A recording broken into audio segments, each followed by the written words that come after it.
राजस्थान के देवली उनियारा में उपचुनाव के दौरान जबरदस्त बवाल। निर्दलीय प्रत्याशी नरेश मीणा ने एसडीएम को जड़ा थप्पड़ कांड के बाद निर्दलीय प्रत्याशी नरेश मीणा को पुलिस ने बीती रात गिरफ्तार किया। गिरफ्तारी के बाद पुलिस की चंगुल से भाग निकला नरेश मीणा।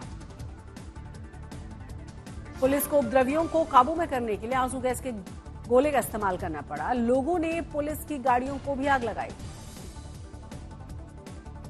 एक गांव में मतदान के बहिष्कार के मामले को लेकर शुरू हुआ था बवाल। आरोपों के मुताबिक एसडीएम ने चुपके से अपने लोगों से वोट डलवाए थे।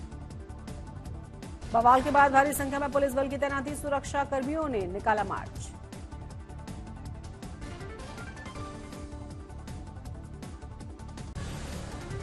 आज फिर महाराष्ट्र में गरजेंगे प्रधानमंत्री मोदी। 2 रैलियों को करेंगे संबोधित। मुंबई के दादर में करेंगे चुनावी रैली। खारघर में जनसभा को पीएम करेंगे संबोधित। राहुल गांधी भी आज महाराष्ट्र में चुनावी रैली करेंगे। नंदुरबार और नांदेड़ में जनसभा को संबोधित करेंगे। आज महाराष्ट्र में कांग्रेस अध्यक्ष मल्लिकार्जुन खड़गे रैली करेंगे। पुणे में एनडीए के पक्ष में वोट मांगेंगे। आज झारखंड में अमित शाह की धुआंधार रैलियां। 3 जगहों पर करेंगे जनसभाएं। शिवसेना यूबीटी प्रमुख उद्धव ठाकरे के बाकी चेकिंग को लेकर जारी है राजनीतिक विवाद। इसी बीच महाराष्ट्र के मुख्यमंत्री एकनाथ शिंदे के सामान की चेकिंग हुई है। सुरक्षा एहतियात के तौर पर ईसीआई अधिकारियों ने जांच की है। चेकिंग के दौरान बगैर नाम लिए सीएम शिंदे ने उद्धव ठाकरे पर तंज कसा। कहा कपड़े हैं, यूरिन पॉट नहीं। एकनाथ शिंदे के अलावा पुणे में केंद्रीय मंत्री रामदास अठावले के हेलीकॉप्टर की भी जांच हुई। अठावले ने कहा अधिकारियों को पूरा अधिकार है। डेप्यूटी सीएम अजीत पवार और डेप्यूटी सीएम देवेंद्र फडणवीस के हेलीकॉप्टर्स की भी जांच हुई। फडणवीस ने जारी किया वीडियो, बोले जांच में दिक्कत क्या है। देवेंद्र फडणवीस का उद्धव ठाकरे पर निशाना। कहा जांच का विरोध करके भटका रहे हैं। जनता का ध्यान रोकर चिल्लाकर हासिल करना चाहते हैं वोट। महाराष्ट्र के जिंतूर में जनसभा को संबोधित करने के दौरान गृहमंत्री अमित शाह ने महाविकास आघाड़ी पर जमकर निशाना साधा। बोले 23 नवंबर को महाराष्ट्र से महाविकास आघाड़ी का होने जा रहा है सफाया। गृहमंत्री अमित शाह ने जिंतूर में जनसभा के कांग्रेस पर भी हमला बोला है। कहा राहुल विमान 21वीं बार भी क्रैश होने जा रहा है।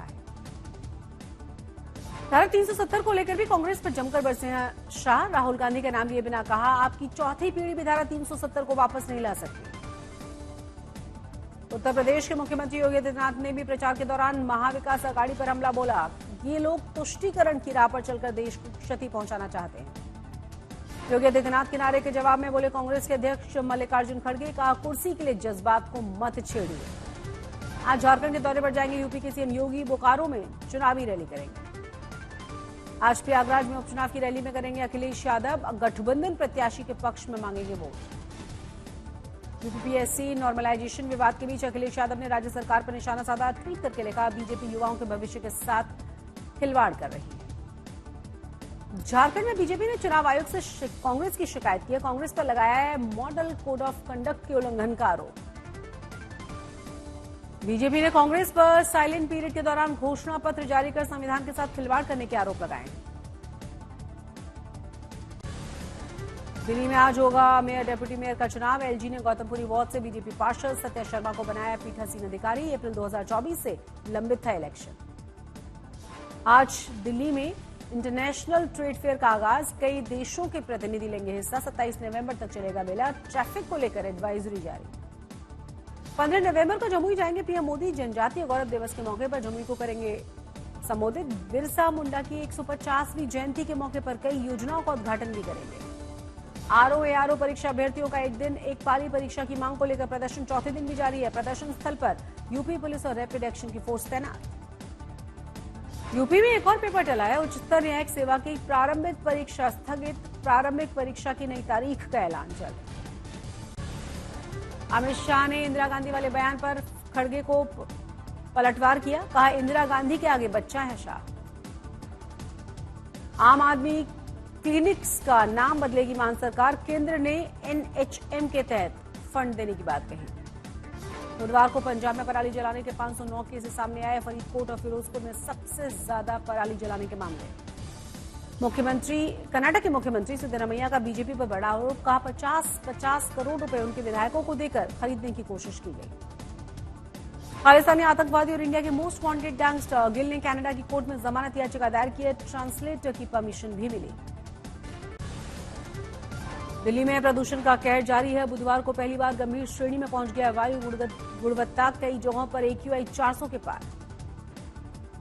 दिल्ली के नजफगढ़ में बुधवार को सबसे ज्यादा 484 पहुंचा है AQI। लोगों की बढ़ गई है परेशानी, सांस लेने में दिक्कत। दिल्ली के कई इलाकों में 450 के पार पहुंचाया था। वायु प्रदूषण प्रशासन ने लोगों को सतर्क रहने की सलाह दी है। अक्षरधाम इलाके में स्मॉग छाया रहा, विजिबिलिटी काफी कम नजर आई। वाहन चालकों को करना पड़ रहा है दिक्कतों का सामना। आज भी प्रदूषण से दिल्ली के लोगों को राहत नहीं है। IMD ने जारी कर दिया है ऑरेंज अलर्ट। अल्मोड़ा में कई इलाकों में जमीनों के घालमेल की खबरों में डीएम ने की कसी है नकेल। मुख्यमंत्री के आदेश पर उचित कार्रवाई की बात कही। अल्मोड़ा जिले में बाहरी लोगों के जमीन खरीदने के मामले ने तूल पकड़ा है। बॉलीवुड अभिनेता मनोज वाजपेयी को भी नोटिस। 2021 में योगा सेंटर खोलने के लिए जमीन खरीदी थी। कश्मीर के कुलगांव में सुरक्षा बलों और घुसपैठियों के बीच मुठभेड़ हुई है। घर में आतंकवादियों के छुपे होने की जानकारी। गाजियाबाद में पार्किंग विवाद को लेकर दो गुटों में झड़प हुई। मारपीट में पिता की मौत हुई, पुत्र गंभीर रूप से घायल। एक हफ्ते के भीतर ही भोपाल के डिजिटल अरेस्ट का एक दूसरा मामला सामने आया है। टेलीकॉम कंपनी के इंजीनियर को 6 घंटे तक अरेस्ट किया। क्राइम ब्रांच ने रेस्क्यू किया। अलवर में ड्यूटी के दौरान CRPF जवान की हार्ट अटैक से मौत हुई। राष्ट्रीय सम्मान के साथ अंतिम संस्कार हुआ। गांव में लोगों ने निकाली तिरंगा रैली। उत्तर प्रदेश के देवरिया में व्यापारी की पत्नी के दिन दहाड़े घर में घुसकर सनसनीखेज हत्या। अलमारी तोड़कर ज्वेलरी व कैश लूट ले गए। एसपी ने 3 टीमों की गठन किया है। प्रयागराज में लोक सेवा आयोग के खिलाफ धरना दे रहे छात्रों ने देर रात कैंडल मार्च निकाला। विरोध दर्ज कराया। नॉर्मलाइजेशन रद्द करने की मांग। बिजनौर पुलिस ने ट्रिपल मर्डर कांड की सुलझा ली है गुत्थी। मुख्य आरोपी को गिरफ्तार किया गया। सहारनपुर में भाई ने अपने मृतक भाई की हत्या का बदला लेने के लिए दिया था डबल मर्डर का हत्या का अंजाम। पुलिस ने दोनों ही आरोपियों को मुठभेड़ के बाद गिरफ्तार कर लिया है। जमशेदपुर में AIMIM के कार्यकर्ता के बीच मारपीट हुई। कांग्रेस के साथ हुई थी झड़प, 2 लोग घायल हुए। अलवर में गैंगरेप के बाद पीड़िता के अश्लील वीडियो बनाकर सोशल मीडिया पर किया गया वायरल। पीड़िता ने जहर खाकर जान दी। पटना में एक सेल्टर होम की 2 लड़कियों की मौत खिचड़ी खाने से हो गई। 9 लड़कियों का चल रहा है इलाज। गुजरात के भरूच में नाइट्रॉक्स केमिकल कंपनी में अचानक से भीषण आग लगने से अफरा तफरी मच गई। दमकल विभाग की 10 गाड़ियों ने 3 घंटे की मशक्कत के बाद काबू पाया। वाराणसी में अपने परिवार के 5 सदस्यों की हत्या कर आरोपी फरार हुआ। पुलिस अपराधी को पकड़ने के लिए लगातार कोशिशें कर रही है। दिल्ली के मेजर ध्यानचंद स्टेडियम में फिर से सज रही है साहित्य के सितारों की महफिल। 22, 23 और 24 नवंबर को जुट रहे हैं साहित्य, संगीत और विचारों की दुनिया के दिग्गज। साहित्य आज तक पहले से होगा अधिक जानदार, शानदार और भव्य। सरस्वती वंदना और अनूप जलोटा के भजन से शानदार आगाज। साहित्य आज तक में शिरकत करने के लिए आज तक की वेबसाइट पर कर सकते हैं आप लॉग आज ही ऑनलाइन रजिस्ट्रेशन। कैंसर की रोकथाम और कैंसर मरीजों को प्रोत्साहित करने के लिए गाजियाबाद के यशोदा हॉस्पिटल में रैंप वॉक का आयोजन किया गया। फेमिना मिस इंडिया और फर्स्ट रनरअप और सेकंड रनरअप ने हिस्सा लिया। यशोदा मेडिसिटी अस्पताल के मैनेजिंग डायरेक्टर उपासना अरोड़ा बोली, ऐसे कार्यक्रमों से मरीजों को राहत मिलती है।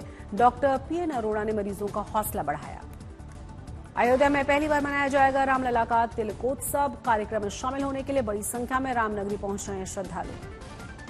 अनंतनाग के सिंधन टॉप पर मिली है बड़ी फॉसिल साइट। सरकार के संरक्षण के बाद बेहतर तरीके से हो सकेगी रिसर्च।